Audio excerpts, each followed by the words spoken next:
Eu nunca imaginei que estaria contando essa história um dia. Para ser honesta, até hoje ainda não sei se faço bem em falar disso, mas talvez seja a única forma de tirar esse peso do meu peito. Na época, eu tinha 25 anos. Morava sozinha em um pequeno apartamento de 2 quartos, numa rua tranquila de São Bernardo. Eu trabalhava como acompanhante havia quase 3 anos. Não era algo que eu sonhava em fazer, claro, mas acabou sendo a saída que encontrei depois de perder o emprego e me afundar em dívidas. A vantagem era que eu tinha total controle sobre meus encontros. Sempre recebia em casa. Nunca ia até a casa do cliente. Nunca. Essa era a minha regra número 1. Era a forma de me sentir segura. Eu tinha algumas clientes mulheres também, mas a maior parte eram homens. No meu apartamento eu conseguia estabelecer limites. Eu sabia onde estavam as minhas coisas, conhecia todas as rotas de saída e se algo saísse do controle, tinha vizinhos por perto para ouvir um grito.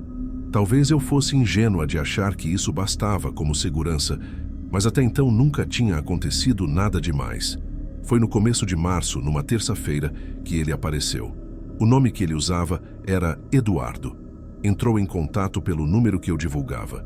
A primeira vez que conversamos parecia educado demais, quase formal. Não usava gírias nem abreviações. Queria marcar um horário para aquela mesma noite.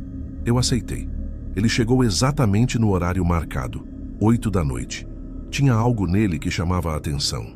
Alto, magro, bem vestido, aparentando uns 30 e poucos anos. O rosto era comum, desses que você esqueceria fácil se cruzasse na rua. Não bebia, não fumava, não parecia agitado. Cumprimentou-me com a calma de quem já sabia como tudo funcionava. A noite correu normalmente. Foi até estranhamente tranquila. Ele não tentou ultrapassar nenhum limite, não fez perguntas invasivas. No final, me pagou certinho e foi embora sem prolongar conversa. Eu pensei, ótimo, mais um cliente educado, talvez até um fixo. De fato, ele voltou. 2 semanas depois mais uma e assim por diante. Sempre com o mesmo padrão. Educado, calado, pontual. A presença dele começou a se tornar previsível, quase reconfortante, já que eu sabia que não seria uma daquelas noites tensas com homens bêbados ou agressivos. Mas em uma das visitas, por volta da 5ª ou 6ª vez que nos encontramos, ele comentou algo que mudou tudo. Foi depois de me pagar, já na porta. Você nunca atende em outro lugar? A pergunta me soou inofensiva. Expliquei, como sempre fazia, que só recebia em casa. Ele apenas assentiu, como se entendesse. Mas alguns dias depois voltou a insistir. Dessa vez disse que pagaria o dobro se eu fosse até o apartamento dele. Eu recusei. Minha regra era clara e eu não estava disposta a abrir mão dela. Mas o jeito dele era curioso. Ele não ficou irritado com a recusa. Só sorriu e respondeu: "Tudo bem, quem sabe outra hora." Depois disso, toda vez que marcava comigo, fazia questão de repetir a proposta. Sempre educado, sem pressão direta, mas estava lá. Se mudar de ideia, pago o dobro. Só para você vir até minha casa. Confesso que isso começou a me incomodar. Eu não entendia por que alguém pagaria tão caro apenas para inverter o local do encontro. Eu até pensei em cortar contato, mas como ele nunca foi grosseiro, acabei deixando passar. As coisas seguiram assim por quase 2 meses. Até que, numa noite de sexta-feira, ele voltou a perguntar. Só que dessa vez, a insistência dele soou diferente. Ele parecia determinado. Disse que não apenas pagaria o dobro, mas também que já tinha preparado tudo para aquela noite. Vinho, jantar, ambiente. Ele falava com um entusiasmo estranho, como se fosse um convite especial. Eu hesitei. Parte de mim gritava para não aceitar, mas outra parte cedeu. Talvez porque eu estava cansada, talvez porque o dinheiro realmente faria diferença naquele mês, talvez porque eu já tinha criado uma falsa sensação de segurança com ele. Pedi o endereço.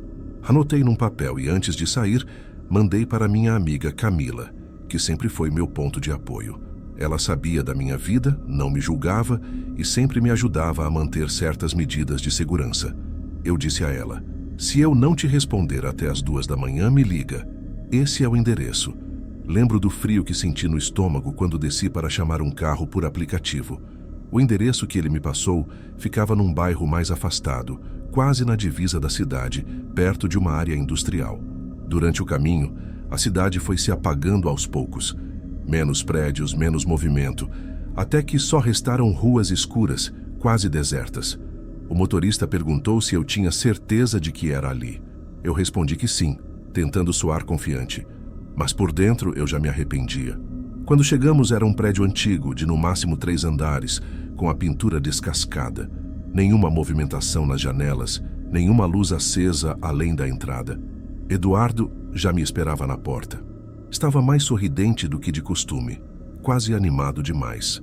"Que bom que você veio", ele disse, abrindo o portão e fazendo sinal para eu entrar.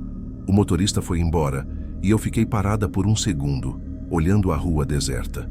A sensação era estranha, como se eu estivesse me trancando numa armadilha sozinha. Mas tentei afastar o pensamento. Segui ele até a escada. Dentro do prédio, o ar era abafado, cheirando a mofo. Subimos até o 2º andar. Ele abriu a porta do apartamento com uma chave e me fez entrar primeiro. O lugar era escuro, com janelas fechadas e cortinas pesadas. Só uma luminária estava acesa, jogando uma luz amarelada na sala. Notei que havia poucos móveis, como se o apartamento não fosse realmente habitado. Um sofá gasto, uma mesa pequena e nada de objetos pessoais. Nem quadros, nem livros, nem bagunça. Era frio, impessoal. Ele percebeu meu olhar e riu, como se tivesse adivinhado meus pensamentos. "Não ligo muito para a decoração. Venha, vou abrir o vinho." Assenti, mas meu corpo já estava em alerta. Algo não batia. Eu lembrava da calma dele nos outros encontros, mas ali havia uma energia diferente, como se estivesse feliz demais, ansioso demais. Me sentei no sofá e mandei uma mensagem rápida para Camila. "Já cheguei. Estou no apartamento dele." Não sei se foi um pedido de socorro disfarçado ou apenas um reflexo do medo que eu começava a sentir. Ele trouxe 2 taças de vinho, colocou uma na minha frente e segurou a dele. Eu agradeci, mas não bebi de imediato. Enquanto ele falava sobre banalidades, eu observava. A cozinha estava vazia, sem panelas, sem pratos, nada que sugerisse alguém vivendo ali. O corredor escuro à direita parecia levar a outros cômodos, mas as portas estavam fechadas. Meu coração já batia acelerado. Eu tentava disfarçar o desconforto, mas dentro de mim algo gritava que aquele lugar não estava certo. Ele falava de forma calma, perguntando sobre minha semana, meu trabalho, como se fosse apenas mais um cliente qualquer. Só que a todo momento, eu sentia que ele estava observando. Não só me olhando, mas analisando cada detalhe, como se estivesse avaliando algo além da minha presença. Fiz um esforço para manter a conversa leve, enquanto meus olhos percorriam o apartamento. A cozinha era praticamente vazia. Não havia armários, só uma pia limpa e um balcão. O corredor escuro ao lado da sala parecia ainda mais intimidador. Eu não conseguia deixar de olhar para ele, como se algo me chamasse de lá. "Quer conhecer o quarto?" Ele perguntou de repente. Engoli em seco. Era a continuação natural do encontro, mas a forma como ele falou me causou arrepio. Ele não disse "vamos para o quarto", como a maioria. Ele disse "conhecer", como se fosse mostrar algo. Levantei devagar e segui atrás dele. O corredor parecia mais longo do que realmente era, mal iluminado, com paredes manchadas de umidade. As portas eram todas iguais, pintadas de branco amarelado. Ele abriu a primeira, revelando um quarto quase vazio. Apenas uma cama de solteiro, lençóis brancos esticados demais, sem travesseiro. Nenhum armário, nenhuma gaveta. Eu não disse nada, mas por dentro o alerta soava cada vez mais alto. Quem moraria em um lugar assim? Ele abriu outra porta. Dessa vez, era um banheiro. Pequeno, limpo até demais. Não havia escova de dentes, sabonete, toalhas. Apenas o básico, como se fosse montado para parecer funcional, mas sem realmente ser usado. Por fim, ele abriu a última porta do corredor, o quarto principal. Era maior, com uma cama de casal e cortinas pesadas cobrindo as janelas. Mas, de novo, nada de objetos pessoais, nenhuma foto, nenhuma roupa jogada, nada que desse a impressão de que alguém vivia ali.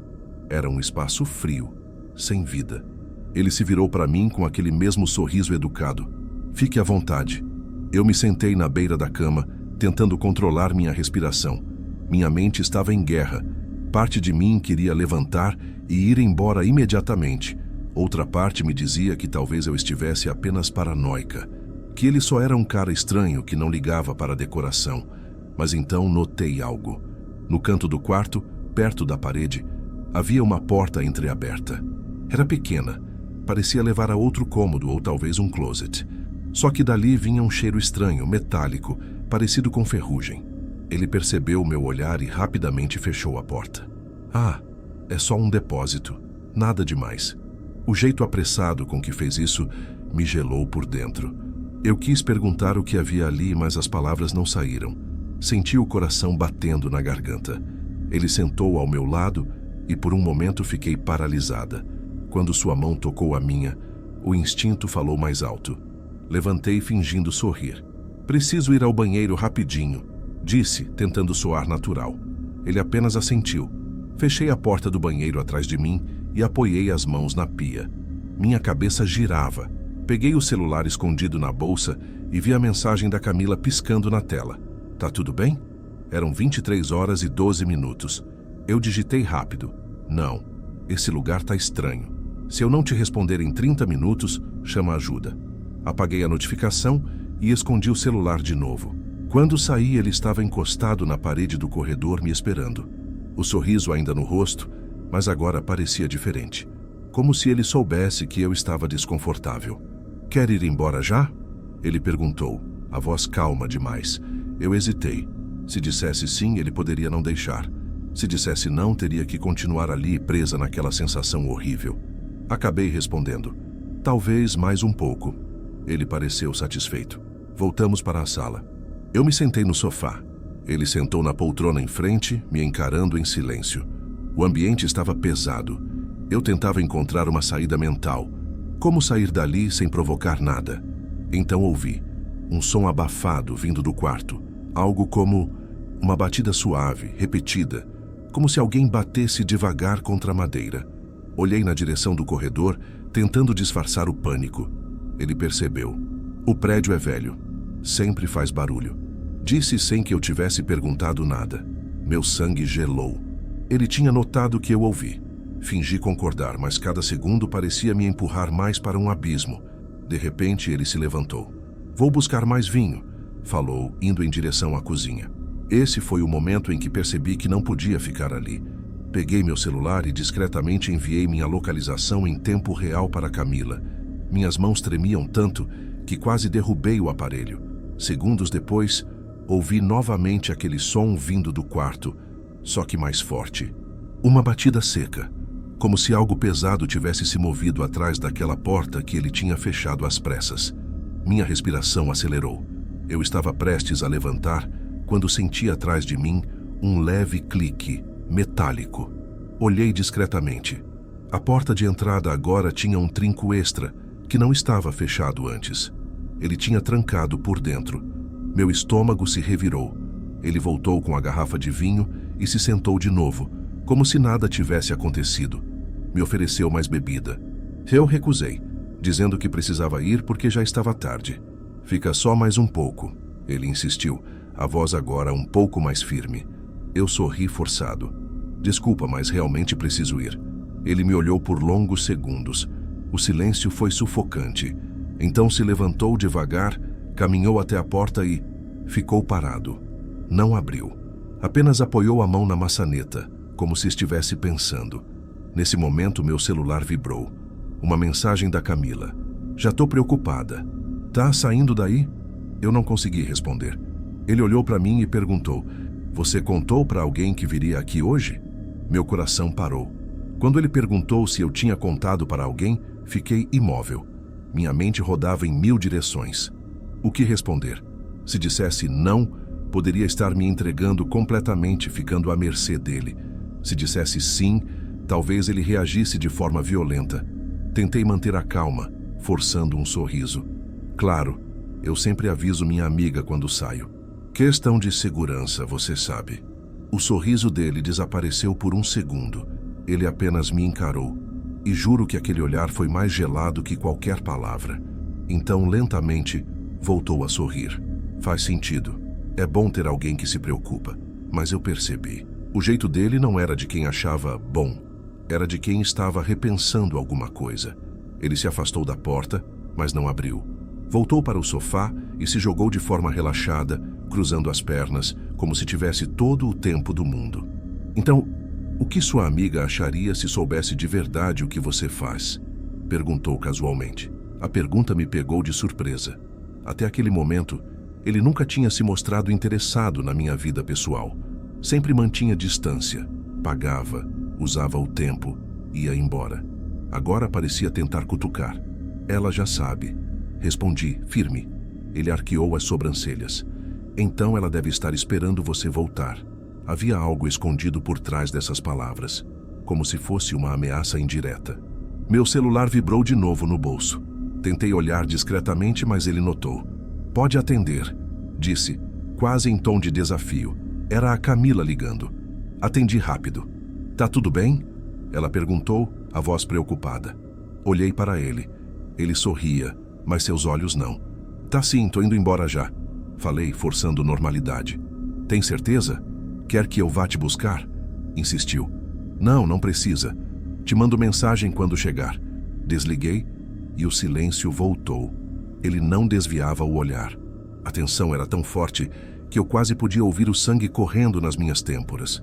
De repente, outro som veio do quarto fechado, mais forte, como se algo ou alguém tivesse batido contra a porta. Eu estremeci.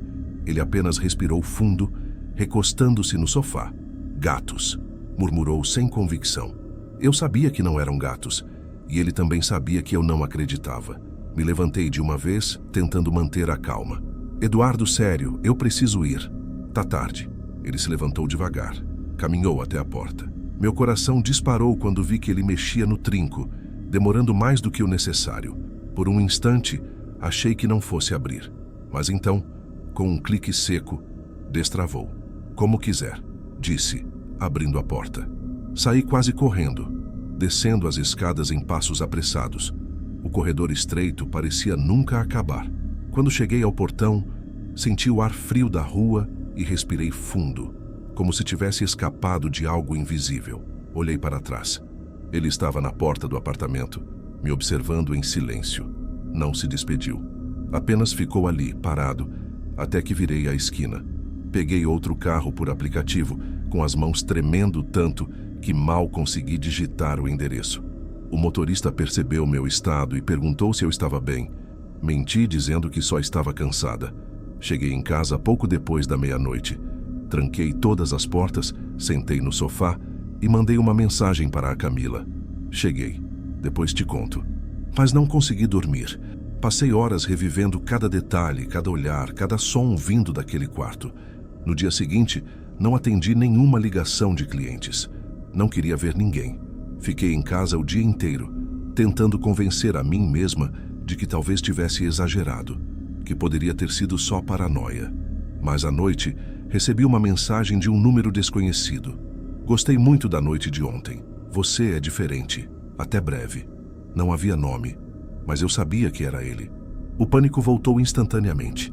Eu bloqueei o número, mas a sensação de estar sendo vigiada me acompanhou durante dias. Camila insistia para eu denunciar, mas eu não tinha provas de nada. O que eu diria à polícia? Meu cliente tem um apartamento vazio e barulhos estranhos saindo de um quarto fechado. Eles ririam de mim. Tentei seguir com minha vida. Voltei a atender clientes em casa, mas a cada vez que alguém tocava a campainha, meu coração disparava. Passei a ter medo do escuro, de barulhos no corredor até dos vizinhos. 2 semanas se passaram. Então, numa noite de sexta-feira, por volta das 11, a campainha tocou. Eu não esperava ninguém. Olhei pelo olho mágico. Ninguém. O corredor vazio. Fiquei paralisada por alguns segundos. Então ouvi o som do elevador descendo. Corri até a janela e olhei para a rua. Lá embaixo, estacionado do outro lado, um carro preto.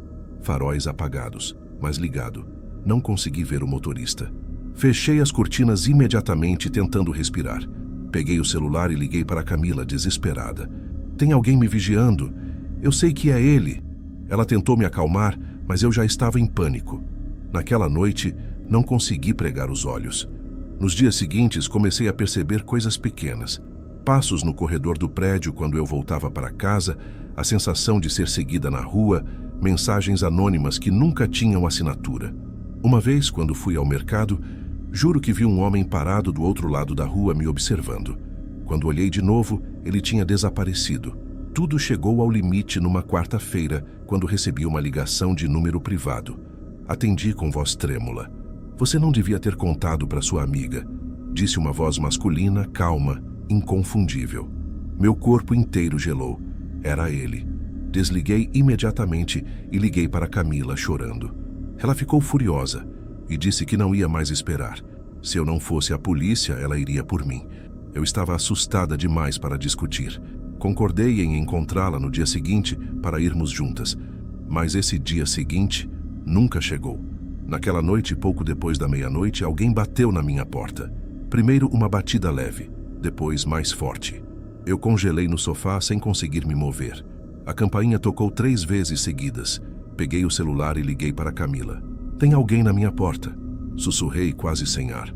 Ela me disse para não abrir de jeito nenhum, que ia chamar a polícia. Eu fiquei imóvel, ouvindo. A batida parou. O silêncio reinou por alguns segundos, até que ouvi passos descendo as escadas. Esperei mais de meia hora até criar coragem de olhar pelo olho mágico. O corredor estava vazio, mas no chão, bem diante da minha porta, havia um envelope branco. Com as mãos tremendo, peguei-o e abri. Dentro, uma única foto. Eu dormindo na minha cama. Quando vi aquela foto, minhas pernas quase cederam. Meu quarto, minha cama, eu dormindo. Alguém esteve dentro do meu apartamento. A foto era nítida, tirada de perto, provavelmente do lado da cama. Joguei o envelope no chão e comecei a chorar, ligando para Camila em desespero. "Ele esteve aqui, Camila. Ele entrou na minha casa enquanto eu dormia." Falei sem conseguir controlar o pânico. Ela não tentou me acalmar dessa vez. Só disse: "Arruma suas coisas agora. Vem para minha casa. Eu não vou deixar você sozinha." Peguei uma mochila às pressas, enfiei algumas roupas e documentos dentro e fui para o apartamento dela. Passei os dias seguintes dormindo no sofá da sala dela, praticamente sem sair de casa. A cada barulho do corredor, a cada carro parando na rua, eu tinha a sensação de que ele estava perto. Camila insistia para eu ir à polícia. Marcamos até um horário na delegacia, mas confesso que eu tinha medo de não acreditarem em mim. Ou pior, de ele descobrir que eu tentei denunciá-lo. Ainda assim, combinamos que na sexta-feira de manhã iríamos juntas, mas na quinta à noite eu cometi o maior erro. Meu celular vibrou com uma mensagem de número desconhecido. "Se não vier até mim hoje, vou até você." Meu corpo inteiro congelou. Era quase 1 da manhã. Camila já estava dormindo no quarto. Fiquei parada, olhando para aquela mensagem sem saber o que fazer. Minutos depois, outra mensagem chegou. "O dobro do valor mais do que já ofereci. Só vem, última chance." A parte racional de mim gritava para apagar aquilo e acordar Camila. Mas havia outra parte, dominada pelo medo, que pensava: e se ele realmente vier até aqui? Eu não podia arrastar minha amiga para esse pesadelo. E foi assim que, contra todo o bom senso, pedi um carro por aplicativo e saí escondida. Não contei nada para Camila. Levei apenas meu celular, um spray de pimenta e a esperança de que pudesse encerrar aquilo de uma vez. O endereço que ele mandou não era o mesmo do primeiro apartamento. Era outro, ainda mais afastado, numa região quase sem iluminação pública. O motorista estranhou quando me deixou.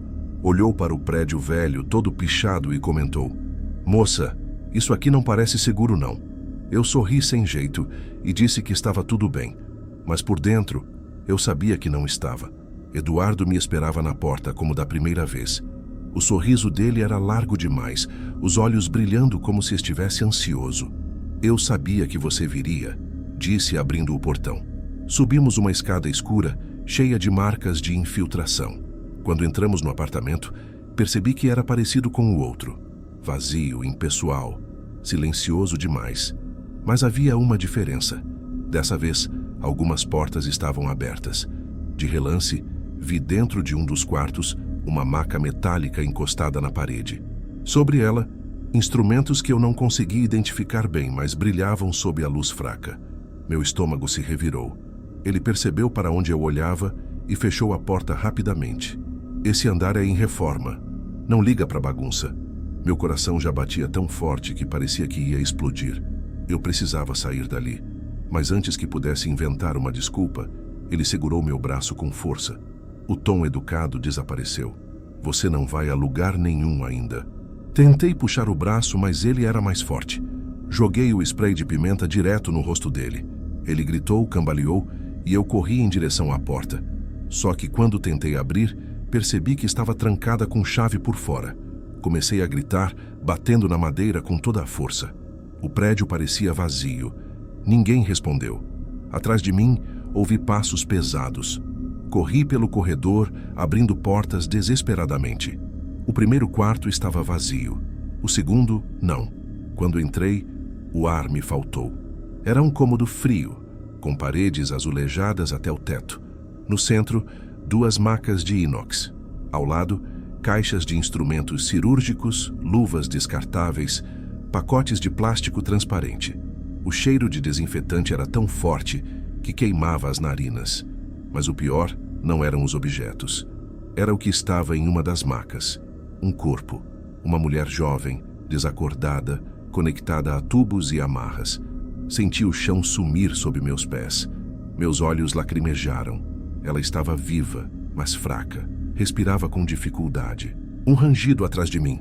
Ele estava na porta, os olhos vermelhos ainda ardendo pelo spray, mas o sorriso estava de volta. Agora você entende. Tentei correr para o outro lado, mas 2 homens surgiram no corredor, bloqueando a saída. Eu não os tinha ouvido chegar. Ambos usavam roupas comuns, mas as luvas cirúrgicas penduradas nos bolsos denunciavam tudo. Não adianta gritar, disse Eduardo. Esse prédio está vazio há meses. Meu corpo entrou em estado de choque. Eu sabia o que aquilo era. Não precisava de explicação. O depósito secreto, os instrumentos, a mulher desacordada. Era tráfico de órgãos. E eu era a próxima. Os homens avançaram. Eu lutei com todas as forças, chutei, arranhei, mordi, mas eles eram muito mais fortes. Seguraram meus braços, me arrastando até a maca vazia. Eu gritava, implorava, mas ninguém podia ouvir. Ele se aproximou, ajeitando a gravata como se fosse um médico prestes a começar uma cirurgia. Você deveria ter continuado com sua regra de nunca sair de casa. Teria vivido mais. Me amarraram na maca, prendendo meus pulsos e tornozelos com tiras de couro. Eu me debatia, mas era inútil. Meu corpo inteiro tremia, lágrimas escorriam sem controle. Foi nesse momento que meu celular vibrou no bolso da jaqueta. Camila. Eu havia esquecido de silenciar a localização em tempo real. Eles perceberam. Eduardo pegou o celular e olhou para a tela. O sorriso sumiu. "Quem é Camila?" perguntou a voz baixa, perigosa.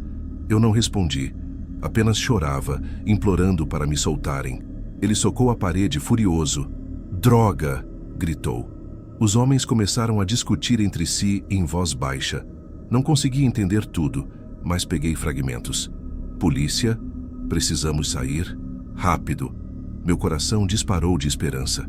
Camila tinha visto minha localização parada ali por tempo demais. Ela deve ter chamado a polícia. Eduardo olhou para mim com ódio. "Se for a polícia mesmo, você vai ser a primeira a pagar." Ele puxou um bisturi da bandeja ao lado, a lâmina refletindo a luz amarelada da sala.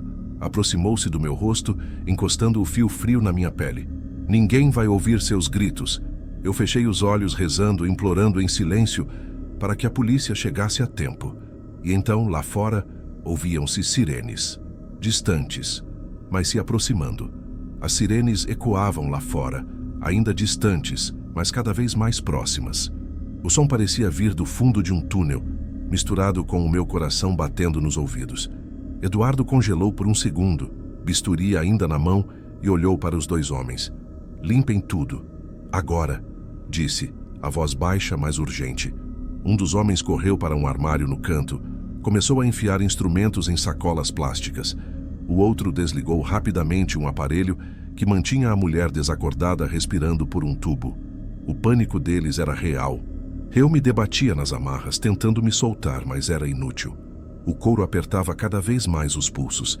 Eduardo se aproximou, inclinando o rosto sobre o meu. "Se ficar quieta, talvez eu te deixe viver." O cheiro do hálito dele, misturado ao desinfetante do ambiente, me deu ânsia. Eu sentia a lâmina do bisturi roçar na minha bochecha, mas do lado de fora, o barulho das sirenes parou abruptamente. O silêncio seguinte foi pior que o som. Por um instante, achei que fosse minha imaginação. Até que ouvi passos apressados no corredor do prédio. Os homens entraram em pânico de vez. Um deles puxou um revólver de dentro da jaqueta. Eduardo olhou para mim e depois para a porta, fazendo um gesto rápido. Levem ela para o carro. Eles começaram a me desamarrar às pressas, cada movimento deles mais desordenado que o anterior. Era como se toda a calma meticulosa deles tivesse evaporado. Eu aproveitei a confusão para chutar um dos homens com todas as forças. Ele tropeçou e caiu. O outro tentou me segurar, mas eu mordi seu braço sentindo gosto de sangue. Foi nesse momento que a porta do apartamento explodiu com um chute. 2 policiais armados invadiram a sala, gritando ordens. O som foi ensurdecedor. Tudo aconteceu muito rápido. Tiros, gritos, gente correndo. Eu me joguei no chão, protegendo a cabeça, sem saber de onde vinham os disparos. Um dos homens caiu no corredor, alvejado. O outro largou a arma e tentou fugir pela janela, mas foi imobilizado. Eduardo tentou usar a mulher desacordada como escudo, mas foi derrubado pelos policiais antes de alcançar a saída. O bisturi caiu no chão, deslizando até parar perto do meu rosto. Um dos policiais correu até mim e cortou as amarras com uma faca. "Tá tudo bem, você tá segura agora", disse, tentando me puxar, mas eu não conseguia me mexer. Meu corpo inteiro tremia, os olhos fixos no bisturi no chão. Eu só conseguia pensar que, se Camila não tivesse agido, eu já estaria morta. Fui levada para fora carregada pelos policiais. O ar frio da madrugada bateu no meu rosto como um tapa. Na rua, várias viaturas estavam estacionadas, luzes piscando azul e vermelho, vizinhos curiosos espiando das janelas. Camila estava lá, chorando, falando com um policial. Quando me viu, correu até mim e me abraçou forte. "Eu achei que tinha te perdido", repetia soluçando. Eu não conseguia falar. Apenas chorei no ombro dela. As horas seguintes foram um borrão. Fui levada para a delegacia, onde dei depoimento ainda em estado de choque. Descobri que aquele apartamento era parte de uma rede de tráfico de órgãos que a polícia já investigava havia meses. Eduardo não era Eduardo. Era um médico expulso do hospital onde trabalhava por práticas ilegais. Usava apartamentos alugados temporariamente para atrair vítimas. No dia seguinte, os jornais noticiaram a prisão de 3 pessoas ligadas ao esquema. A mulher desacordada que encontrei sobreviveu, mas estava em estado crítico no hospital. A polícia disse que minha localização em tempo real foi fundamental para localizar o cativeiro. Mas mesmo com tudo isso, a sensação de segurança nunca voltou. Nos dias que seguiram, eu tinha crises de ansiedade. Ataques de pânico sempre que ouvia um barulho mais alto ou via um carro estacionado na rua por tempo demais. Parei de atender clientes. Deletei meus perfis, troquei de número, me mudei para outro estado. Camila continuou sendo meu apoio, mas até ela percebia que eu não era mais a mesma. Às vezes, no meio da noite, eu acordava suando frio, com a sensação de que alguém estava me observando. Outras vezes, jurava ouvir passos do lado de fora da nova casa, mesmo sabendo que não havia ninguém. Um dia, cerca de 3 meses depois do ocorrido, recebi uma carta sem remetente. Era um envelope simples, branco. Tremendo, abri. Dentro havia apenas uma folha com uma frase escrita à mão. "Você devia ter me deixado terminar." Não havia assinatura nem pistas, só aquela caligrafia fria. Levei a carta imediatamente à polícia. Eles disseram que poderia ser algum trote, que Eduardo e os outros estavam presos aguardando o julgamento. Mas no fundo, eu sabia que aquilo não era um trote. Aquela frase parecia ter sido escrita especialmente para mim. Desde então, não consigo mais dormir sem trancar 3 vezes cada porta, cada janela. Não consigo usar aplicativos de transporte sozinha. E, acima de tudo, nunca mais atendi ninguém fora de casa. Às vezes, no silêncio da noite, lembro da expressão dele me olhando com bisturi na mão. E penso no quanto estive perto de me tornar apenas mais um corpo anônimo numa maca fria. Penso na mulher desacordada e em quantas outras antes de mim não tiveram a mesma sorte. Não sei se um dia vou me sentir segura de novo. Mas sei de uma coisa: minha história poderia ter acabado naquela noite. Só não acabou porque eu tive alguém que se importou, alguém que não ignorou os sinais. E mesmo assim, mesmo agora, mesmo escrevendo isso, às vezes sinto que ele ainda está por aí, esperando. Gostou do relato? Comente de que cidade está assistindo e se inscreva no canal. Agora vamos continuar com essas histórias arrepiantes. Meu nome é Natasha. Tenho 29 anos, moro sozinha em um apartamento pequeno de 2 cômodos na zona norte do Rio. É um lugar modesto, mas gosto de pensar nele como meu refúgio. Tudo o que tem aqui dentro foi conquistado com esforço. O sofá de segunda mão que encontrei num brechó de móveis, a televisão pequena que comprei parcelada em 10 vezes, a cortina que escolhi depois de rodar 3 lojas. Eu mantenho tudo limpo, organizado, talvez até demais. É quase uma mania. Acho que quando você passa a vida sendo julgada e rejeitada, ter o seu próprio espaço arrumado do jeito que você quer é uma forma de sentir controle sobre alguma coisa. Minha rotina não tem nada de extraordinário. Trabalho à noite, geralmente de quarta a sábado. Durante o dia, tento descansar. Faço comida simples, vejo séries antigas ou passo horas rolando no celular, como qualquer pessoa. Mas o peso da solidão sempre me acompanha. É como uma presença invisível, pairando no ar, me lembrando que eu não tenho família por perto, que as amizades que fiz na adolescência se perderam e que tudo o que tenho é esse espaço silencioso que às vezes mais parece uma cela.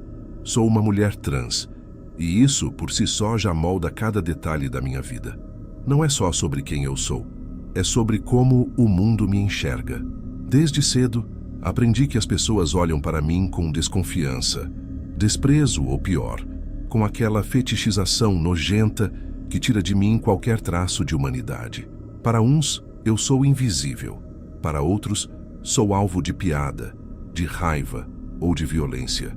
E para alguns homens, eu sou apenas uma fantasia escondida. Foi nesse cenário que comecei a trabalhar como garota de programa. Não foi sonho, não foi plano, foi sobrevivência.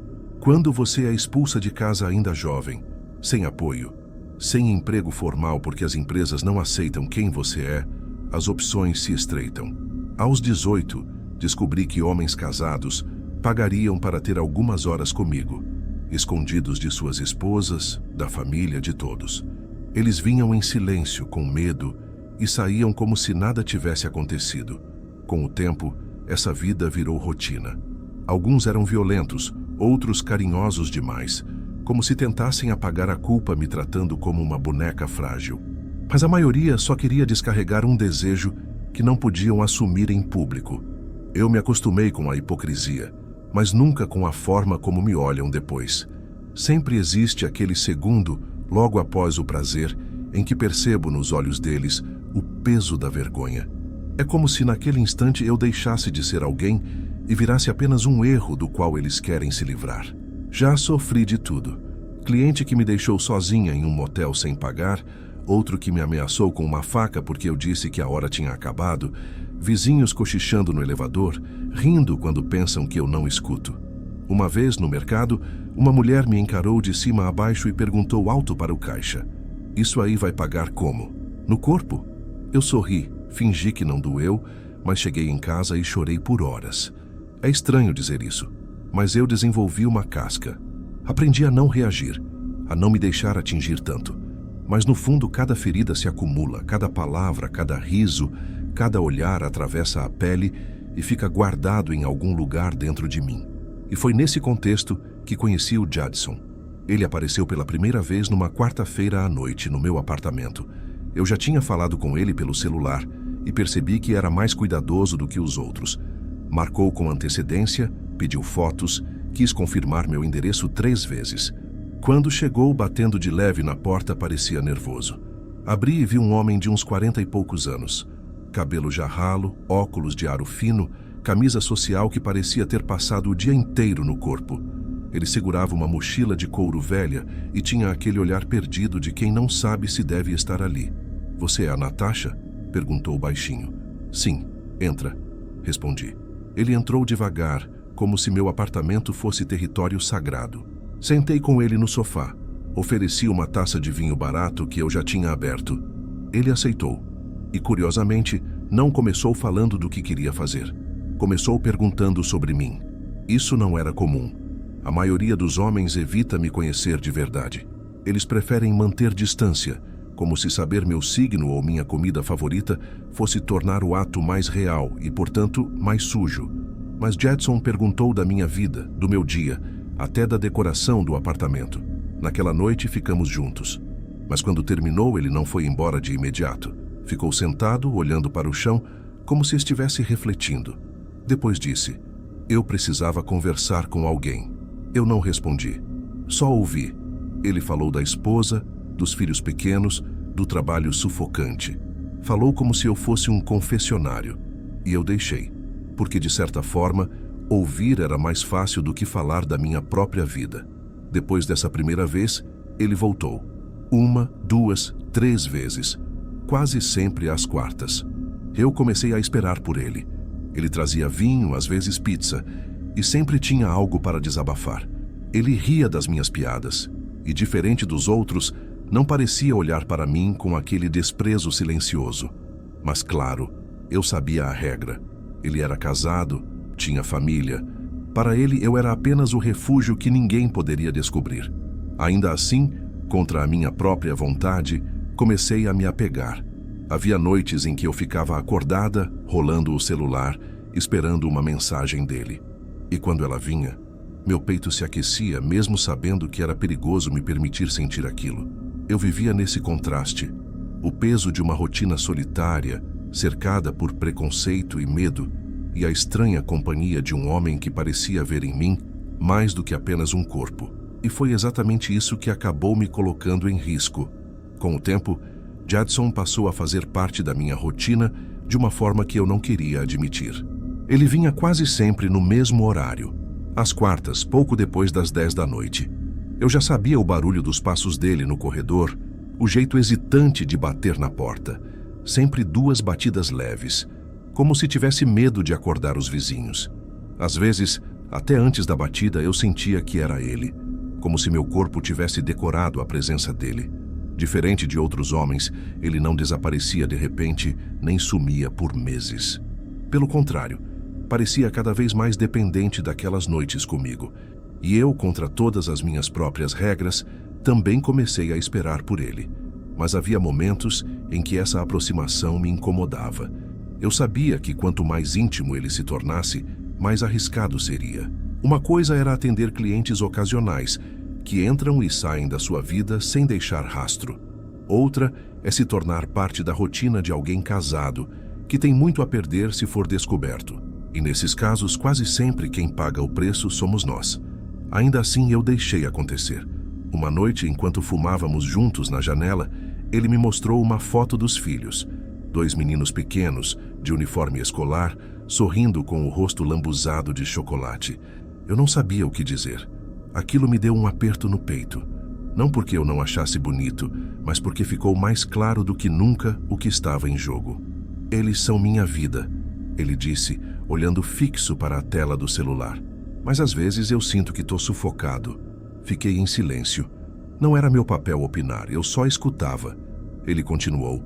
A Brenda, minha esposa, a gente quase não se fala mais. Dormimos no mesmo quarto, mas parece que somos estranhos. Eu sei que estou errado em estar aqui, mas é o único momento da semana em que eu sinto que alguém realmente me enxerga. Essas palavras ficaram na minha cabeça muito tempo depois que ele foi embora. Me enxergar, quase ri sozinha. Porque no fundo eu sabia, ele não me via por completo. Ele só via a parte de mim que lhe servia de válvula de escape. Mas mesmo assim, ouvir aquilo me fez sentir algo que eu não queria sentir. E foi então que as coisas começaram a mudar. Numa sexta-feira de manhã, acordei com várias chamadas perdidas de um número desconhecido. O mesmo número insistiu por quase meia hora. Não atendi.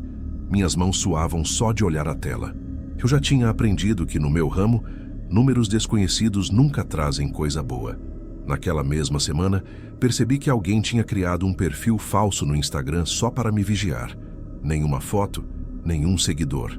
Mas todas as minhas histórias eram vistas por aquela conta. Eu bloqueei, claro, mas o desconforto ficou.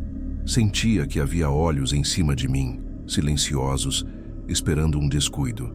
Quando comentei com Jadson, ele ficou estranho. Deve ser paranoia sua. Gente invejosa tem de monte, respondeu sem olhar nos meus olhos. Aquilo acendeu um sinal vermelho dentro de mim, mas deixei passar. Dias depois, quando ele voltou ao meu apartamento, percebi que estava mais inquieto do que o normal. Andava de um lado para o outro, mexendo nas mãos, olhando para o celular o tempo todo. Até que, de repente, ele soltou. A Brenda mexeu no meu celular. O ar pareceu sumir da sala. E? Perguntei, tentando não demonstrar pânico. Ela viu mensagens? Não todas, mas algumas. Eu disse que era um contato de trabalho. Não sei se ela acreditou. Meu coração disparou. Eu sabia o que significava. Uma esposa desconfiada nunca fica só na primeira dúvida. Se ela tivesse visto meu nome, ou até uma foto, poderia começar a juntar as peças. E no meu mundo, ser descoberta por uma esposa geralmente acaba muito mal. Elas não se vingam do marido, elas se vingam de nós. Você precisa ter mais cuidado, Jadson, falei, tentando manter a calma. Eu sei, mas ela é desconfiada. E sei lá, parece que anda me seguindo. Às vezes, quando chego em casa, ela já está no portão, como se tivesse ficado esperando. Eu tô ficando doido.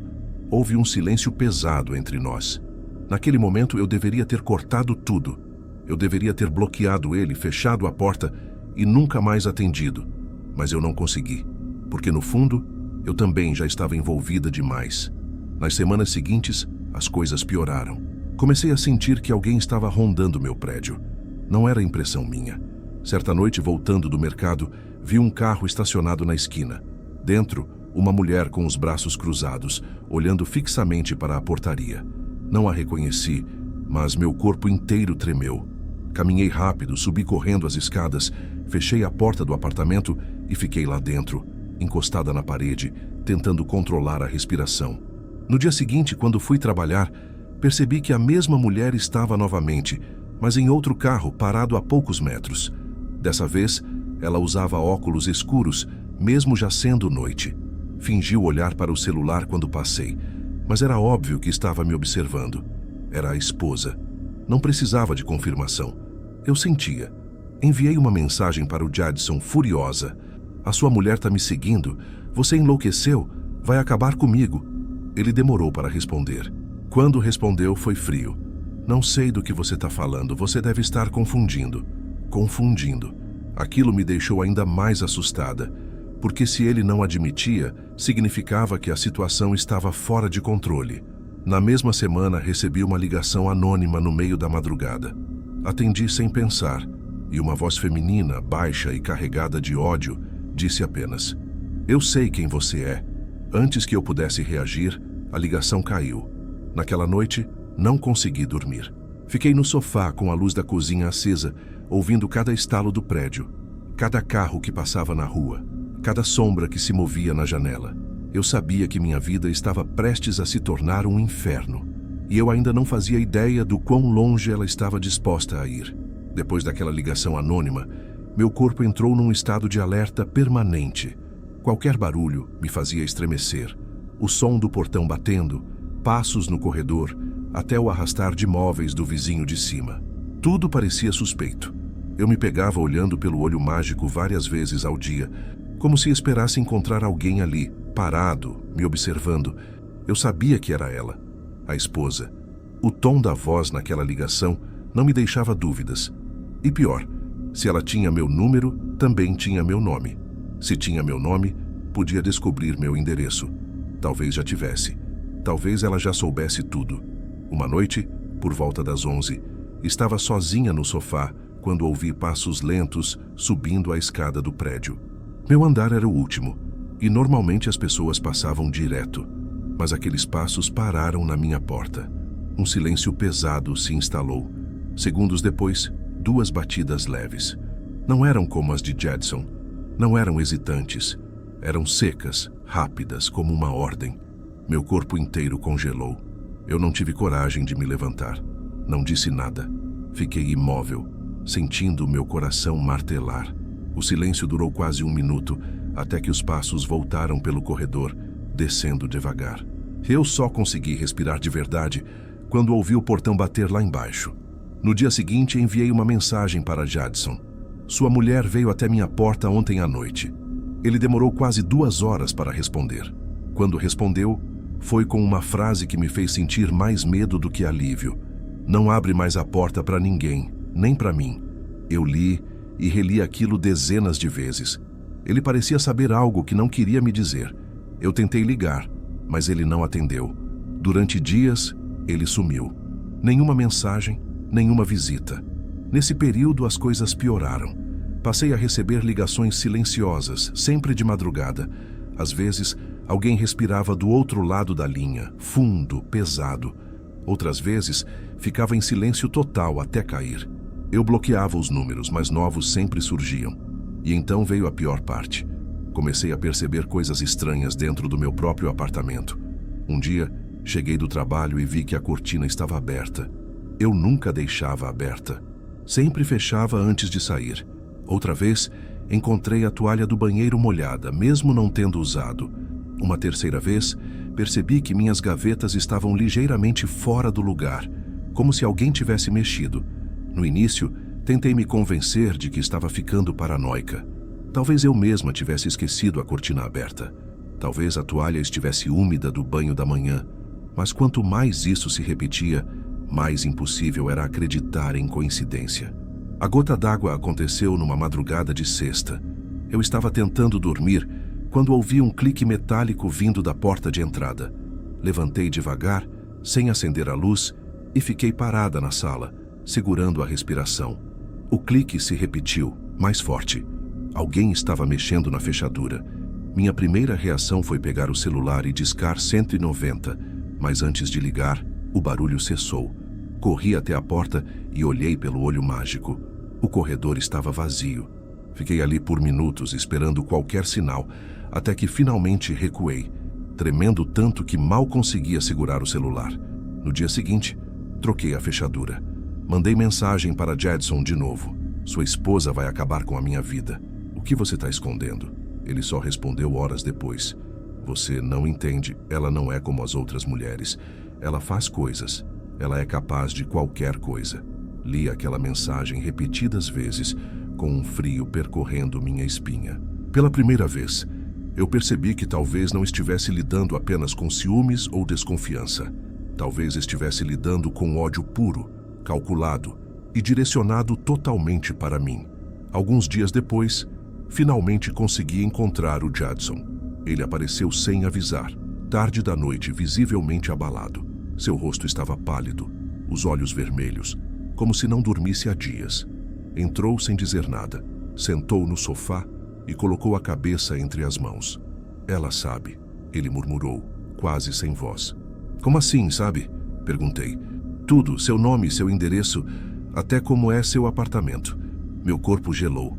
O que ela vai fazer, Jadson? Ele respirou fundo, olhando para o chão. Eu não sei, mas não vai parar. Ela me disse que vai destruir tudo. A família, o trabalho, eu e você. Naquele instante, eu senti uma mistura de raiva e desespero. E o que você fez? Perguntei, quase gritando. Você contou para ela? Eu não queria, Natasha, mas ela mexeu em tudo. No meu carro, na minha mochila, no meu celular. Eu não tenho como esconder nada dela. E não posso fazer nada contra ela. Pelo bem dos meus filhos. Eu queria chorar, queria expulsá-lo dali, mas só consegui ficar em silêncio. O medo já tinha tomado conta de mim. Naquela mesma noite, enquanto ele ainda estava no meu apartamento, recebemos uma mensagem no celular dele. Era uma foto. Eu nunca vou esquecer. A foto mostrava a fachada do meu prédio, tirada da rua, à noite. A legenda dizia: bonito esconderijo, pena que não vai durar. O coração dele e o meu dispararam ao mesmo tempo. Ele largou o celular como se queimasse. Ela não devia ter feito isso. Ele disse apavorado. Não desse jeito. O que você quer dizer com desse jeito? Perguntei. Ele hesitou. Seus olhos marejados me encararam, como se procurassem coragem para falar. Finalmente, em um sussurro, ele disse: acho que ela contratou alguém. Meu corpo inteiro congelou. Alguém? Um cara. Eu ouvi uma ligação dela. Ela falando de resolver de vez. Eu não sei se ela estava blefando ou não, mas eu não duvidaria. Eu me levantei, andando em círculos, sem saber o que fazer. Uma coisa é lidar com uma esposa furiosa. Outra é saber que talvez exista alguém à espreita, pago para acabar com você. Naquela noite, Jadson foi embora, mas eu não consegui dormir. Passei horas sentada na cama, abraçando os joelhos, ouvindo cada ruído, imaginando cada sombra. E pela primeira vez na vida, eu pensei seriamente em ir embora, largar tudo. Mas ainda era meu apartamento, meu refúgio, e eu não queria abandoná-lo assim. Só que, no fundo, eu já sabia. Minha vida nunca mais voltaria a ser a mesma. As semanas seguintes foram um borrão. Eu quase não saía mais de casa, a não ser para trabalhar. E mesmo assim, comecei a recusar clientes. Cada passo que eu dava na rua parecia ecoar demais. Cada rosto desconhecido parecia me seguir com os olhos. Comecei a dormir com uma faca de cozinha debaixo do travesseiro. Algo que eu nunca tinha feito antes. O Jadson sumiu. Nenhuma mensagem, nenhuma visita. Às vezes, eu tinha a sensação de que ele estava me evitando de propósito. Talvez por vergonha. Talvez porque também tivesse medo dela. Mas eu estava sozinha, totalmente exposta, e o silêncio dele só fazia meu pânico aumentar. Foi numa terça-feira à noite que a realidade finalmente mostrou que eu não estava sendo paranoica. Eu estava na sala, sentada no chão, organizando papéis, faturas, contas, anotações. Não tinha televisão ligada. O único som era o do ventilador girando devagar no canto. Eram quase 11 da noite quando ouvi, vindo do corredor, um ruído diferente. Não eram passos. Era um rangido, como se alguém tivesse encostado na porta e deslizado algo metálico. Meu coração começou a bater forte. Levantei devagar, peguei o celular. Cheguei perto da porta e olhei pelo olho mágico. Nada. Corredor vazio. Mesmo assim, fiquei ali tentando ouvir. Então, muito baixo, ouvi uma respiração do outro lado. Não pensei duas vezes. Liguei para a polícia. Mal consegui explicar direito, minha voz tremia. O atendente disse que iria enviar uma viatura, mas que eu deveria manter a calma e não abrir a porta. Enquanto falava, ouvi o som claro do trinco mexendo. Não era mais um teste. Era uma tentativa de entrar. Corri para a cozinha e peguei a faca.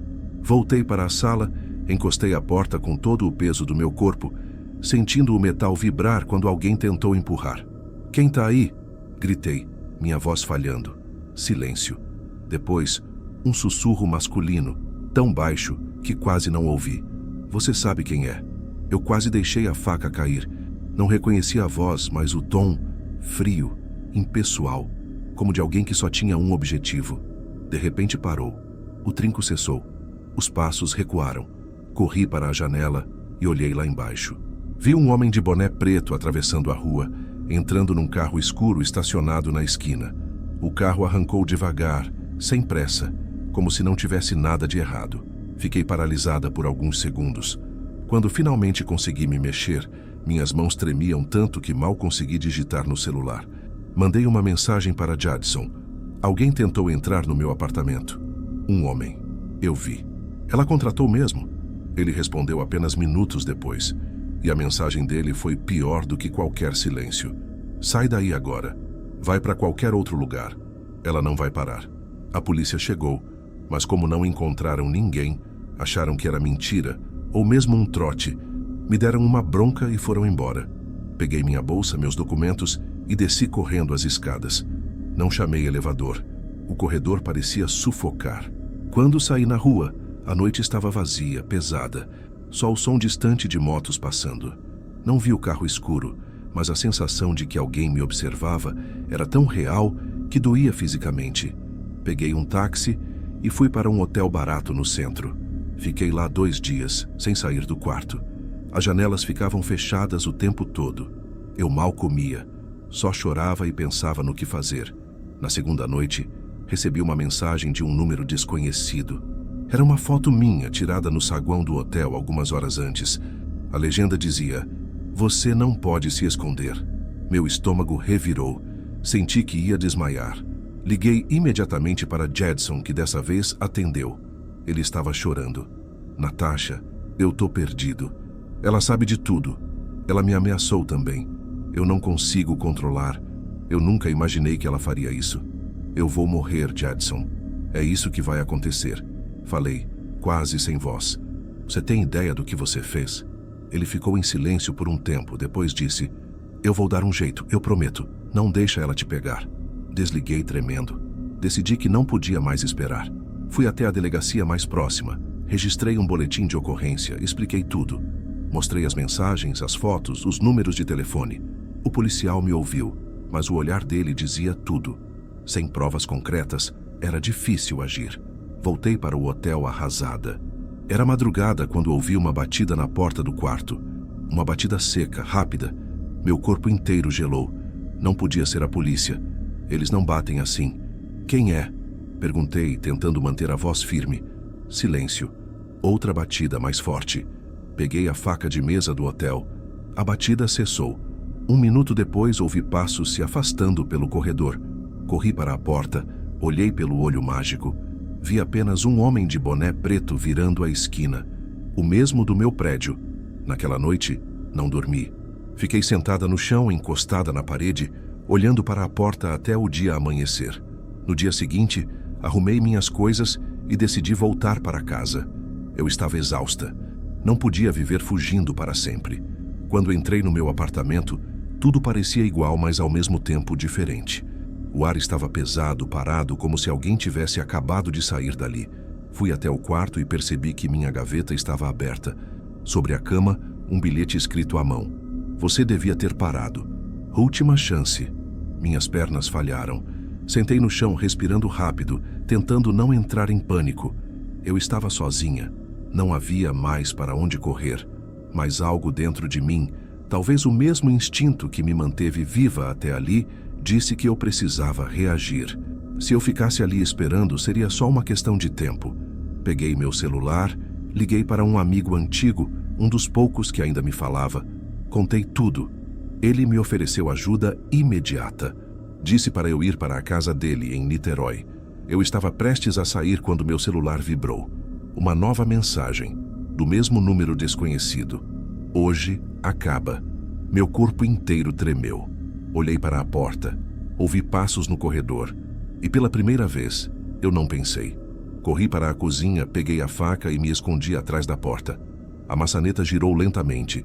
A maçaneta girava devagar, como se quem estivesse do lado de fora quisesse saborear o momento. Eu estava atrás da porta, a faca firme nas mãos trêmulas, o coração batendo tão alto que parecia ecoar pelo apartamento inteiro. O clique seco do trinco me atravessou como uma lâmina. A porta abriu alguns centímetros e uma sombra projetou-se no chão da sala.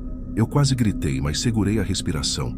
O homem entrou sem pressa, todo vestido de preto, boné abaixado, uma mão no bolso do casaco. Eu sabia o que havia no bolso. Ele deu 3 passos para dentro, em silêncio absoluto, como se já conhecesse o espaço. Talvez conhecesse mesmo. Quantas vezes já teria estado ali quando eu não estava? Quantas vezes já teria mexido nas minhas coisas? Quando ele se virou levemente, eu não pensei. Gritei e avancei com a faca. Ele se assustou. Recuou, mas ainda tentou enfiar a mão no casaco. Eu golpeei sem pensar, sem mirar. Senti a lâmina rasgar tecido, talvez pele. Ele gritou um som baixo, abafado, e cambaleou para trás, batendo contra a parede. A faca escorregou da minha mão. Eu recuei, arfando, enquanto ele xingava, segurando o braço. Vi que estava sangrando, mas não mortalmente. Ele me olhou com ódio puro. Você não tinha que dificultar. Sua voz era rouca, impessoal, como se eu fosse apenas um trabalho mal feito. Antes que pudesse se aproximar de novo, ouvi sirenes ao longe. A polícia. Talvez algum vizinho tivesse ligado. Talvez fosse apenas coincidência. Ele percebeu também. Rangeu os dentes, correu para a porta e sumiu pelo corredor. Eu fiquei ali, tremendo, sem forças nem para fechar a porta. Minutos depois, 2 policiais entraram. Viram meu estado, viram o sangue no chão e finalmente acreditaram em cada palavra que eu vinha dizendo há semanas. Foram dias de interrogatórios, idas à delegacia, reconhecimento. Descobri que o homem de boné era um ex-funcionário de uma empresa de segurança. Ele tinha antecedentes por agressão, mas nada que o mantivesse preso por muito tempo. E como eu já imaginava, quem tinha pago ele? Brenda, a esposa de Jadson. Quando ouvi o nome dela no depoimento, senti as pernas fraquejarem. Ela realmente tinha ido até o fim. Não eram só ameaças, não eram só ligações. Ela queria me apagar do mundo, como se eu fosse uma mancha no casamento dela. Jadson foi chamado a depor também. Vi ele na delegacia, sentado num banco de plástico acabado. Envelhecido 10 anos em poucas semanas. Nossos olhos se encontraram por um instante. Ele parecia querer dizer algo, mas não disse. Não houve palavras, só um silêncio pesado, carregado de culpa. Brenda foi indiciada por tentativa de homicídio qualificado, mas o processo se arrastou. Eu sabia que dinheiro, contatos e a própria estrutura da justiça poderiam protegê-la. O assassino de aluguel ficou preso, mas também não por muito tempo. O mundo real não funciona como nos filmes. O que importava é que eu tinha sobrevivido, mas nada seria igual. Nos meses seguintes, abandonei meu apartamento. Não conseguia mais viver naquele espaço que antes era meu refúgio e agora parecia contaminado. Cada canto tinha uma sombra. Cada barulho parecia anunciar alguém tentando entrar. Fui morar com uma amiga por um tempo, até conseguir juntar dinheiro e me mudar para um lugar novo longe dali. E junto com a mudança, veio uma decisão definitiva. Eu deixaria a vida de garota de programa. Não foi fácil. Eu não tinha outra renda, mas entendi que se continuasse, seria questão de tempo até algo parecido acontecer de novo. Essa vida não perdoa, não dá segundas chances. Foi no meio desse processo, quebrada e desconfiada de tudo, que conheci André. Não foi num site, não foi como cliente. Foi por acaso, na fila de um banco, quando meu cartão deu problema e ele, atrás de mim, ofereceu ajuda. Achei estranho, quase grosseiro no início, mas ele insistiu em conversar e depois de alguns encontros percebi que havia algo diferente nele. André não me olhava como os outros olhavam. Não havia vergonha, não havia fetiche. Havia uma calma, uma aceitação silenciosa. Ele sabia quem eu era desde o início. Nunca desviou o olhar, nunca tentou me esconder. Foi assustador no começo. Eu não acreditava em homens que se mostravam assim. Achei que fosse uma máscara, que em algum momento cairia e revelaria o mesmo desprezo que eu já conhecia. Mas os meses foram passando e André continuou ali, paciente, presente. Hoje, ainda carrego cicatrizes do que vivi. Às vezes acordo de madrugada, suando frio, com a sensação de que alguém está na porta. Ainda pulo com qualquer ligação de número desconhecido. Ainda evito olhar para trás na rua. Mas ao mesmo tempo, há uma paz estranha em saber que sobrevivi. Que eles tentaram, mas não conseguiram me apagar. Jadson desapareceu da minha vida. Soube por terceiros que o casamento dele acabou. A esposa se afastou dele, levou os filhos. Ele vive sozinho, afundado em dívidas e vergonha. Às vezes penso nele. Penso no homem que dizia que só comigo se sentia enxergado. Mas a verdade é que, no fim, ele não teve coragem de me proteger. Brenda, não sei onde está agora. Talvez ainda me odeie. Talvez tenha encontrado outro alvo para a raiva. Mas não me importa mais. Eu saí daquela vida, recomecei. E pela primeira vez sinto que talvez exista um futuro para mim que não seja só medo, vergonha ou silêncio.